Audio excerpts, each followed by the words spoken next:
ఒక 10,000 రూపాయలకు పనిచేసే హౌస్మేట్ లేదా మన వ్యవసాయ భూమిలో ఒక 300కు కూలికెచ్చే వ్యక్తి మనకు 5 నిమిషాలు లేట్ వచ్చినా, ఒకరోజు రాకపోయినా, తిన్న తర్వాత 15 నిమిషాలు లేట్ చేసినా వాళ్ళకు జీతం కట్ చేస్తారు. కానీ 2,75,000 రూపాయలు తీసుకున్నటువంటి ఎమ్మెల్యేలు ఇవాళ అసెంబ్లీకి రారు. నేను పార్టీ పరంగా మాట్లాడలేదన్నా, మనసులో ఉన్న భావనతోని నిన్నటి నుంచి భారంగా ఉంది కాబట్టి ఒక్కసారి మీతో పంచుకుంటే ఇది ప్రజలకు తెలిస్తే, అధికారులకు తెలిస్తే, మా ఎమ్మెల్యేలకు సోదరులకు అందరికి కూడా కొంచెం జ్ఞానోదయం అవుతుంది అనేది నా అభిప్రాయం.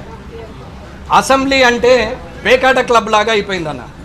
ఈ టేబుల్ మీద ఉన్నాడు ఆ టేబుల్ మీదకి పోయి, ఆ టేబుల్ మీద ఉన్నాడు ఈ టేబుల్ మీదకి వచ్చి పత్తాలాడచ్చు, ఎక్కడ ఖాళీ సీట్ ఉంటే అక్కడ కూర్చోవచ్చు, ఏ టేబుల్ మీద కూర్చుంటే ఆ టేబుల్ మీద ఆట ఆడచ్చు అనే ఆలోచన ఈ అసెంబ్లీలో తయారైపోయింది అన్న. 2 లక్షల